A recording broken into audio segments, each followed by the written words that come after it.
I'm Anil Gupta, Michael Dingman Chair in Strategy, Globalization and Entrepreneurship at the Smith School of Business, the University of Maryland. One of my current areas of research really is looking at emerging markets, what's going on and where they are headed, what it means for companies. One of the biggest questions for investors and corporations these days is the emerging market story over? Was it just a flash in the pan? Should we get back to the apparent safety and prosperity of the developed markets? Obviously, the emerging markets currently are facing serious headwinds. Growth rate in emerging markets is down for the fifth straight year in a row. The days of breakneck growth in China are gone for good. The commodity super cycle has come to an end. Given the strength of the US dollar and global volatility, investors are looking for safe havens. That means that for the first time since the 1980s, this year, capital outflows from emerging markets will actually exceed capital inflows.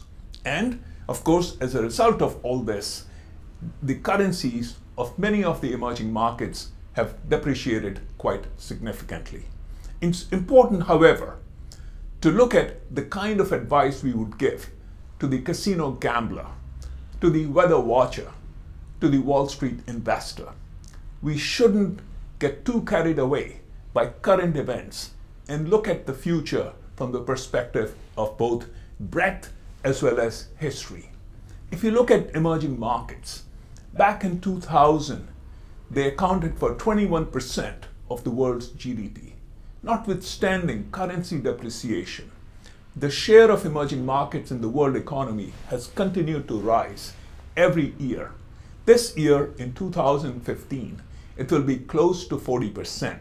According to the IMF, in 2025, emerging markets will account for almost half of the world's GDP. Also, the structure of emerging markets is changing. Today's emerging markets are not your father's third world anymore. The population is young. Africa's population is 10 years younger than world average. India's population is 20 years younger than that of Europe and Japan. This population is now connected, which means they are more literate, they are better informed, they are more ambitious, and they're more entrepreneurial. This population is also more urban. The role of the state is declining and in fact way down, leading markets to play a bigger role.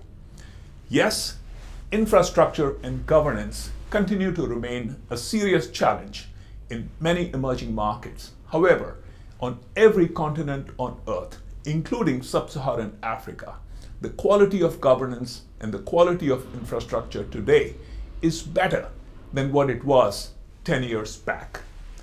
Translated, yes, some emerging markets are going to get trapped where they are.